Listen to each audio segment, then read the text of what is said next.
fidelidade. Então são 9 componentes. A bondade modela um comportamento digno, uma conduta ética e moral tão refinados de causar admiração até nos inimigos, pois é assim que Deus é. Aqui e ali a gente vê pessoas falarem e agirem com rigor por se tratar dos ímpios. Nós não temos que tratar os ímpios desrespeitosamente e como se eles fossem pessoas indignas. Ninguém é digno de Deus. Nós somos aceitos por Deus por causa da sua graça. É um favor imerecido, é algo que a gente não merece, mas Deus mesmo assim nos alcança e nos abençoa. É importante que nós crentes tenhamos uma educação refinada, independente de ter estudado. O que nós aprendemos na Bíblia é muito mais relevante, profundo e importante do que o que se aprende nas universidades. Tem muita gente culta que é ateia, que é ateu, que não crê em Deus, aliás, desdém de Deus, desdém da nossa fé. Nós que conhecemos a Deus, por mais simples que a pessoa seja, a forma dela tratar as pessoas revela quem ela é e demonstra quem é o nosso Deus. Por isso, repetindo aqui, a bondade modela um comportamento digno e uma conduta ética e moral tão refinados de causar admiração até nos inimigos. A bondade é glorificada na vida de um cristão, pois a bondade é a sua principal característica. Acho que um crente ser ruim. Como que um crente é ruim? Às vezes eu vejo crente sendo ruim até com os seus domésticos. Um crente contra outro e tal, não gosta do outro. Meu Deus do céu, o que é isso? Falta de Deus, falta de conhecimento da verdade bíblica. O Espírito Santo, desde o momento em que nós aceitamos a fé, passou a habitar em nós. E se Ele habita em nós, Ele vai nos dar condições de sermos bons. O cristão deve ter um comportamento exemplar. Mas vamos aqui o que a Bíblia diz. Fala que nós somos sal, sal da terra. Ser bom é ser sal da terra, é ser luz do mundo. E ser sal, nós sabemos que o sal tem o poder de dar sabor a este mundo. Ou seja, como sal, por que sal? Assim como o sal dá sabor ao alimento, você, mas que comida saborosa, tenta comer aquela comida sem sal, para você ver se ela é boa. Quem dá o sabor é o tempero. E nós, como sal da terra, é que damos sabor a este mundo. Não se sinta aborrecido por o mundo nos desprezar. Nós não somos do mundo. Vivemos nele, mas não somos dele. Usufruímos das coisas do mundo, mas servindo a Deus aqui. Então, olha o que a Bíblia diz. Vós sois o sal da terra.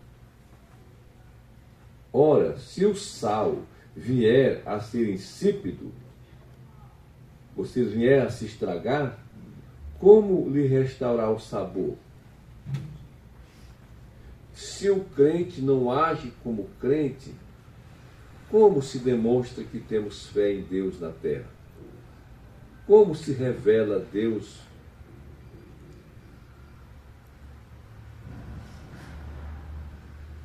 Para ser lançado fora que ser pisado pelos homens. Agora, aqui na oração, eu me lembrei dos desviados. Eles são ovelhas perdidas, desgarradas. Melhor dizendo, são desgarradas. Conhece a verdade. Imagine, eu não sei se alguém aqui já enfrentou, já teve essa sensação de ser crente e se desviar. Está no mundo. Porque jamais o Espírito Santo deixa de insistir com a pessoa. O ímpio, ele não conhece o Espírito Santo. Mas o crente o recebeu. E mesmo que ele se desvie e os demônios lhe persigam, de quando em vez, eu acho que todo dia, ele sente aquele toque, aquele temor, aquele sentimento de culpa. Meu Deus do céu, eu estou errado. Para que presta um crente desviado? Não presta para nada, só para ser humilhado, pisado. Outra coisa que a Bíblia fala para ser bom é como ser a luz do mundo. E o que é a luz? A luz é que brilha neste mundo tenebroso para iluminar os caminhos daqueles que andam em densas trevas, sem saber em que direção seguir. Jesus não vai se apresentar, com raríssimas exceções, ou um anjo a alguém. A pessoa vai ouvir as verdades, a Bíblia, a revelação de Deus para a humanidade, por meio de quem a conhece, que somos nós os crentes. Então diz assim o texto bíblico. Em Mateus, com relação ao sal, capítulo 5, versículo 13, e com relação à luz, o mesmo capítulo, os versículos 14 a 16, diz assim. Palavras que Jesus mesmo falou. Foi ele mesmo que diz: vós sois a luz do mundo. Eia, para colocá-la debaixo do algueiro, aqui, ó, do velador. Mas no velador, aqui em cima. Para quê? Para alumiar a todos que se encontram na casa. Assim brilhe também a vossa luz diante dos homens, para que vejam as vossas boas obras e glorifiquem o vosso Pai que está nos céus. O mundo pode glorificar a Deus por meio da sua vida. Se é possível, nem sempre é, você se comunicar com os seus vizinhos, demonstre essa luz. Se as suas amigas e todo mundo, seus amigos, quando quiserem que você participe das coisas que eles gostam e lhe convidar, e você não ir, o seu não já é a demonstração de que você tem um outro tipo de conduta. Você não vai desdenhar dele. Não vou, eu não posso participar desse tipo de trabalho, enfim, de festa. Por quê? Se perguntar. Não, eu não gosto, eu sou cristão, então não me sinto bem nesse tipo de ambiente. Ah, deixa de ser bobo. Não.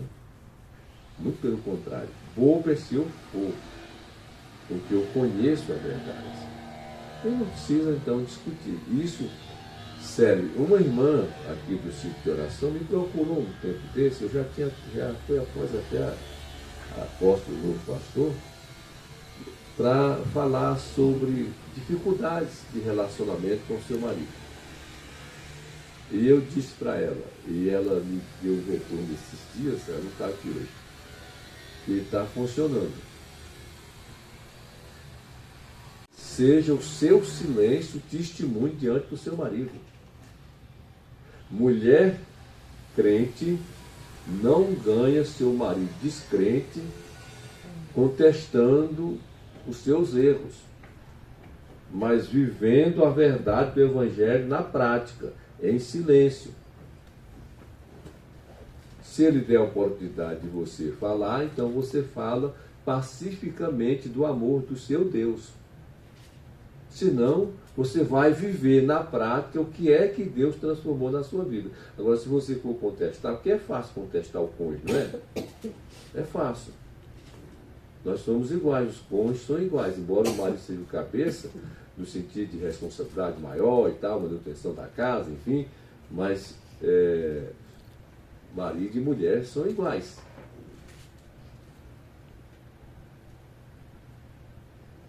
E isso faz com que surja no interior das pessoas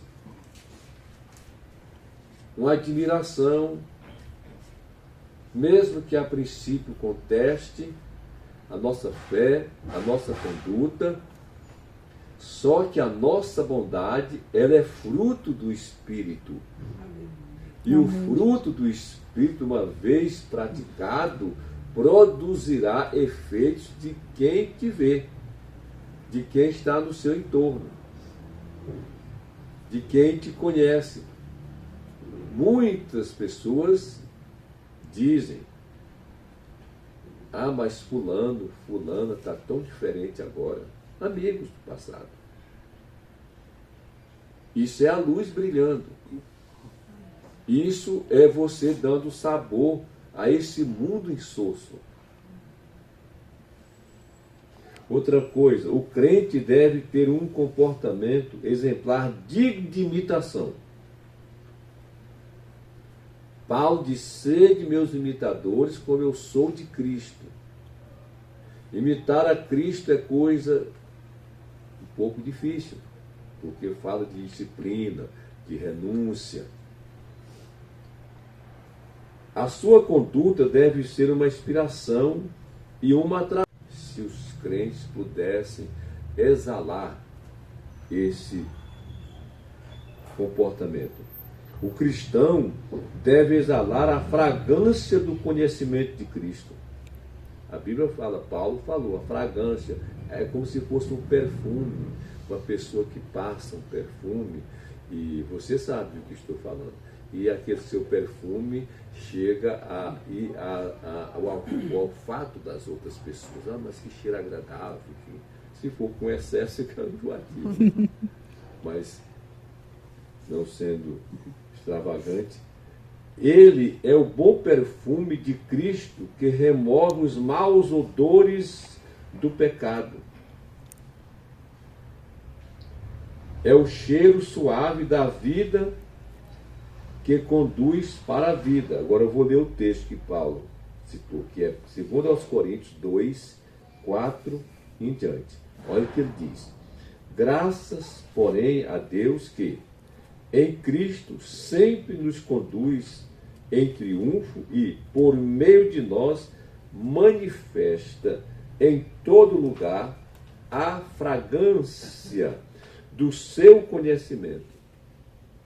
Porque nós somos para com Deus o bom perfume de Cristo, tanto para os que são salvos, como para os que se perdem.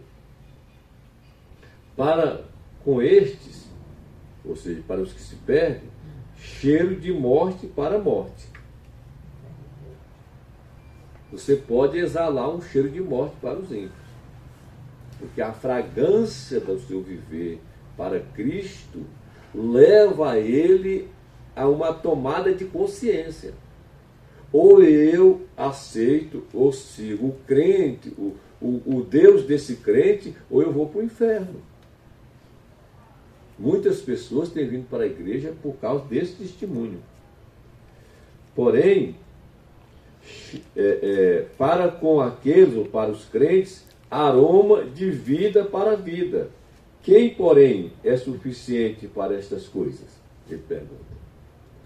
Então, o crente, quando responsáveis com nossos familiares, porém, os nossos familiares que não servem a Deus não vão para o mesmo lugar que nós iremos.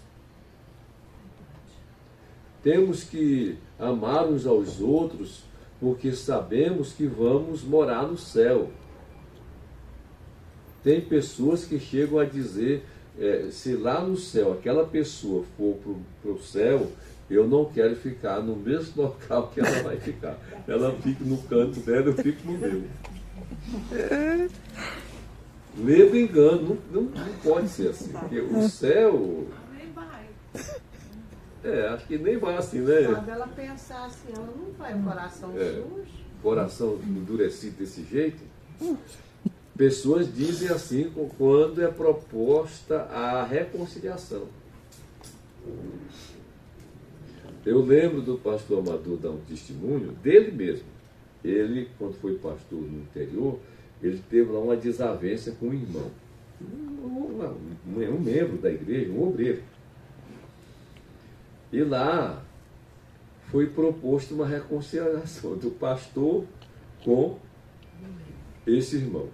Aí eu lembro dele dizer, aí levantou do lugar dele, ele mediu assim, que tinha, daqui ali onde está a irmã, a missionária Veriane, tem 3 metros. Aí ele andou 1,5 metro.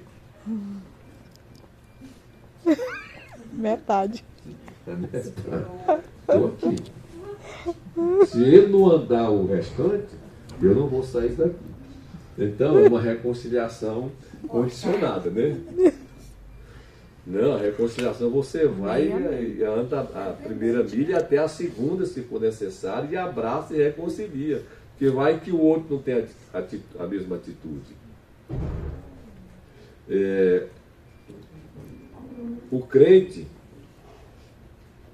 amargurado, eu falei no início que esse texto que eu estou ministrando faz parte de um livrinho que eu escrevi. Esse livro chamado Obreiro e Amargura. Eu agora reescrevi este livro tirando a conotação de obreiro e amargura como sendo uma doença que atinge todas as pessoas. Um capítulo só sobre perdão. Vocês se lembram que naquela conferência do Espírito Santo, aquele pastor que pregou aqui, quem participou, que veio do Canadá, onde houve o derramamento, o avivamento de Toronto, foi na igreja dele. Ele pregou um dia e aquilo me tocou muito. Eu fiz umas anotações e por causa daquilo eu escrevi um capítulo. Ele disse que nós estamos em um nível de misericórdia, da graça. E alguns estão no nível da lei. O que a lei faz? Ela condena. A lei condena.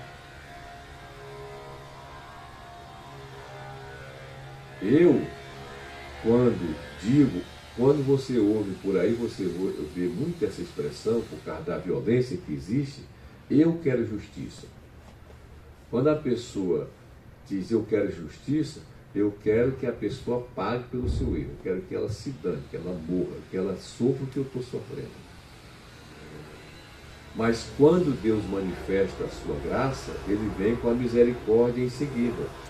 Você recebe o favor que não merece e alcança a preservação agora, porque a graça te salva e a misericórdia te preserva. Por isso a Bíblia diz que as misericórdias de Deus não têm fim. E elas se renovam cada manhã. É assim que Deus olha para a gente. Não é porque somos crentes, temos o Espírito Santo e que podemos, às vezes, produzir o fruto do Espírito em todas as suas particularidades, que somos perfeitos. Não, nós não somos perfeitos. A gente erra, a gente faz coisas que não devia, mas todas as vezes que isso ocorre, bate aquele sentimento de arrependimento de imediato. É o Espírito Santo que habita na gente. O pecado para o crente para o descrente é um trunfo, é uma vitória. Conseguir. Pois se tivesse, ela subiria para o seu rosto e imprimiria ali a sua beleza. Porque a bondade é bela, é linda, é bonita, é formosa, é charmosa, é agradável. Ela muda o ambiente. Ela muda corações. Fique de pé, vamos terminar. Não dá para ser bom naturalmente. Você pode ser bom, tem muita gente que não é crente e é boa, mas boa por causa das circunstâncias e dos interesses. O cristão não, ele é bom independentemente de circunstância. Tomara que você não passe por nenhuma tribulação produzida por outras pessoas na sua vida. No dia que isso acontecer, faça o teste de ser boa, ser uma pessoa boa. Ninguém escapa disso, não. Chega a hora de realmente viver o que se prega, o que se ensina, o que se aprende. Tá bom? Vamos